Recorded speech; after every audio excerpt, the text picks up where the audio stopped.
For years, Choi Sung-hyun, better known as T.O.P from Big Bang, was one of the most enigmatic figures in Korean entertainment. A rapper with deep charisma, an actor with surprising depth, and a public figure often cloaked in mystery. He had disappeared from the limelight, surrounded by rumors, scandals, and silence. But just when the world thought they had seen the last of T.O.P in mainstream media, Netflix dropped a bombshell, a short, silent glimpse of him in the Squid Game Season 2 teaser. No dialogue, just a look. But it was enough to send the internet spiraling. How did T.O.P go from reclusive artist to a key figure in one of the most anticipated shows in the world? Insiders whispered that his appearance wasn't just casting, it was a calculated resurrection. T.O.P had spent years distancing himself from the traditional entertainment machine. His 2017 controversy and mental health battles left scars, not only on him, but on how the public perceived him. While some fans stood by him, others distanced themselves. He stepped away from music, left YG Entertainment, and started exploring art, space travel, and a life far away from the cameras. But Squid Game? That wasn't just a role. That was a message. Rumors soon emerged that T.O.P.'s character in Squid Game 2 wouldn't be a regular contestant. Sources from behind the scenes hinted that he was cast as a former winner, a cold, calculating survivor who had been through the deadly games years ago and now returned, not to play, but to control.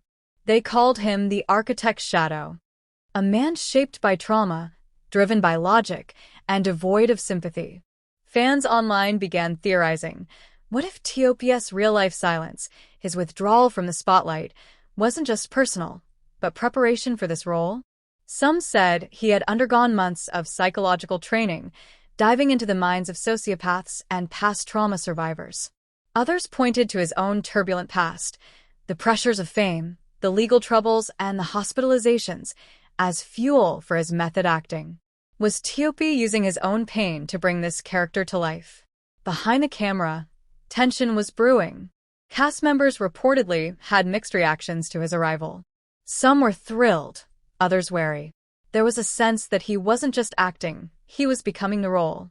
One assistant director even said in an anonymous interview that working with T.O.P on set felt like watching a ghost walk among the living. He barely spoke off-camera, arrived hours early, and spent long moments staring into nothing as if rehearsing internal battles no one else could see. His first official scene shocked the crew. Dressed in an icy black suit, he walked into a hidden control room, stared at the monitors, and said just one line, "Let the game begin again." The set fell silent. No one moved. And the director didn't call cut for several seconds. He wanted the tension to sink in. But here's where things get stranger. As filming progressed, a new rumor began to rise, that the character T.O.P was playing wasn't just fictional, that his arc was loosely inspired by a real figure, a wealthy, enigmatic benefactor who allegedly funded secret underground survival games in Asia decades ago. The parallels were eerie. The backstory matched. The trauma, the obsession, the manipulation. Some fans speculated that Netflix had bought the rights to a redacted government report and turned it into a fictional series. The coincidence was too sharp. That's when conspiracy channels picked it up. They started digging into T.O.P.'s recent disappearance from the public eye. Old interviews, private art auctions, whispered sightings in underground locations in Japan, Macau, and even Switzerland. One YouTuber went viral with a theory that T.O.P didn't just act in Squid Game 2, he lived it. That his portrayal was so real because parts of it weren't acting at all.